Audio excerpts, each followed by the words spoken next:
Assalamualaikum warahmatullahi wabarakatuh. Pada kesempatan kali ini, Islam Fisabilillah akan membahas kisah sebab malaikat Jibril menyumpal mulut Fir'aun ketika akan bertobat. Tanpa berlama-lama kita langsung saja ke kisahnya. Al-Quran telah menyampaikan kepada kita tentang kisah Fir'aun, tentang kesombongan dan perilakunya telah menghadapi kebenaran yang disampaikan oleh Nabi Musa alaihi salam. Di detik-detik akhir hidupnya, Fir'aun sang manusia zolim yang meneguhkan dirinya sebagai Tuhan itu sadar bahwa dirinya bukanlah sang pencipta seperti yang selama ini ia dengung-dengungkan kepada kaumnya. Ia menyadari kesalahannya, bahkan meyakini akan Allah subhanahu wa ta'ala. Namun ketika ia akan mengucapkan kalimat syahadat, tiba-tiba malaikat Jibril alaihi salam menyumpal mulutnya. Mengapa malaikat Jibril melakukan demikian? Apa alasan malaikat Jibril menyumpal mulut Firaun dengan halul bahri, yakni lumpur hitam yang ada di dasar laut? Kisah Fir'aun dan zamannya terhadap Bani Israel meninggalkan hikmah yang besar bagi umat Islam. Akibat kesombongannya yang mengaku sebagai Tuhan, ia pun dilaknat oleh Allah subhanahu wa ta'ala. Ia tewas di Laut Merah bersama tentaranya saat mengejar Nabi Musa alaihi salam. Setelah Allah memerintahkan Nabi Musa untuk membelah laut dengan tongkatnya, inilah yang diceritakan Al-Quran dalam surah Yunus ayat 90. Dan kami memungkinkan Bani Israel melintasi laut. Lalu mereka diikuti oleh Fir'aun dan bala tentaranya, karena hendak menganiaya dan menindas mereka, hingga bila Fir'aun itu telah hampir tenggelam berkatalah ia, "Aku percaya bahwa tidak ada Tuhan melainkan Tuhan yang diimani oleh Bani Israel, dan aku termasuk orang-orang yang berserah diri kepada Allah." Al-Quran Surah Yunus ayat 90. Setelah Nabi Musa alaihi salam dan kaumnya menyeberangi lautan dengan selamat, tibalah Fir'aun dan bala tentaranya di tepi laut dan menyaksikan lautan terbelah dengan jalan terhampar di depannya. Imam Ibnu Katsir dalam tafsirnya menjelaskan, saat Fir'aun dan bala tentaranya mengejar Nabi Musa alaihi salam dan kaumnya, ia menyaksikan Laut Merah terbelah hingga tampak mengering sampai ke dasar lautan. Fir'aun pun sempat terperangah dan merasa ngeri untuk melintasi lautan yang terbelah itu. Saat itu hampir saja Fir'aun menghentikan langkah kereta kudanya, dan berbagai arah meninggalkan tepian Lautan Merah. Namun pada saat yang sama malaikat Jibril datang dengan menunggangi kudanya, mengiringi kuda Fir'aun agar meneruskan perjalanan dengan memasuki laut yang terbelah itu. Maka kuda malaikat Jibril bergerak di samping kuda Fir'aun dan memasuki jalan di laut.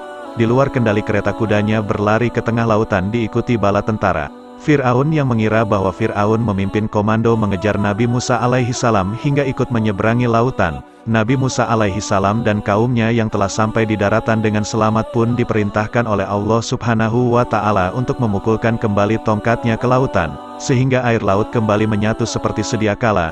Fir'aun dan bala tentaranya yang terjebak di tengah dasar lautan berusaha berbalik arah, namun sudah terlambat. Allah memerintahkan laut agar menutup dan menenggelamkan mereka. Fir'aun dan bala tentaranya pun akhirnya terombang-ambing di hempas gelombang laut dan tenggelam.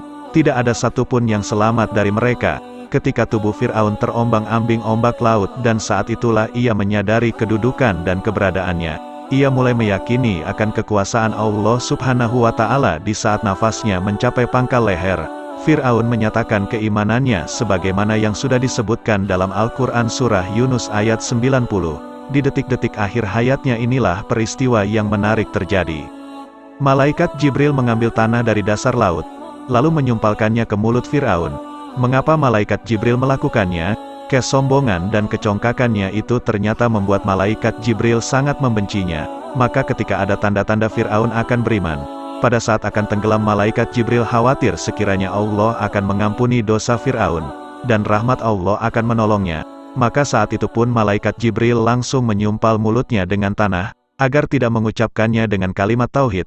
Hal ini sebagaimana yang diriwayatkan oleh Imam At-Tirmidzi dari Ibnu Abbas bahwa Nabi Shallallahu alaihi wasallam bersabda, sewaktu Allah menenggelamkan Fir'aun, ia mengucapkan aku beriman bahwa tiada Tuhan kecuali yang diimani kaum Bani Israel. Kemudian malaikat Jibril berkata kepada Rasulullah Shallallahu alaihi wasallam, wahai Muhammad, seandainya engkau melihatku kala itu aku mengambil tanah hitam dari dasar lautan, lalu memasukkannya ke dalam mulut Fir'aun karena takut ia diliputi oleh rahmat. Apa yang dilakukan oleh malaikat Jibril bukanlah tanpa alasan. Perlakuan malaikat Jibril yang menyumpal mulut Fir'aun lantaran ia sangat murka terhadap kesombongan dan tingkah lakunya yang telah melampaui batas.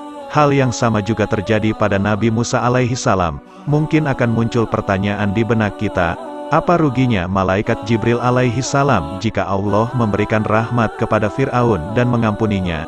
Kekufuran dan kezoliman Fir'aun sudah sampai pada puncaknya. Sampai-sampai Nabi Musa alaihi salam yang saat itu diutus oleh Allah untuk menyuruh manusia termasuk Fir'aun agar beriman kepada Allah subhanahu wa ta'ala. Sampai berdoa agar Allah tidak menerima tobat Fir'aun dan para pengikutnya, serta menguji mata hatinya sehingga mereka tidak beriman sampai mereka melihat azab yang pedih. Nabi Musa berkata, "Ya Tuhan kami, sesungguhnya Engkau telah memberi kepada Fir'aun dan pemuka-pemuka kaumnya perhiasan, harta, dan kekayaan dalam kehidupan dunia. Ya Tuhan kami, akibatnya mereka menyesatkan manusia dari jalan Engkau. Ya Tuhan kami, binasakanlah harta benda mereka dan kunci matilah hati mereka. Maka mereka tidak beriman hingga mereka melihat siksaan yang pedih." Al-Quran Surah Yunus ayat 88.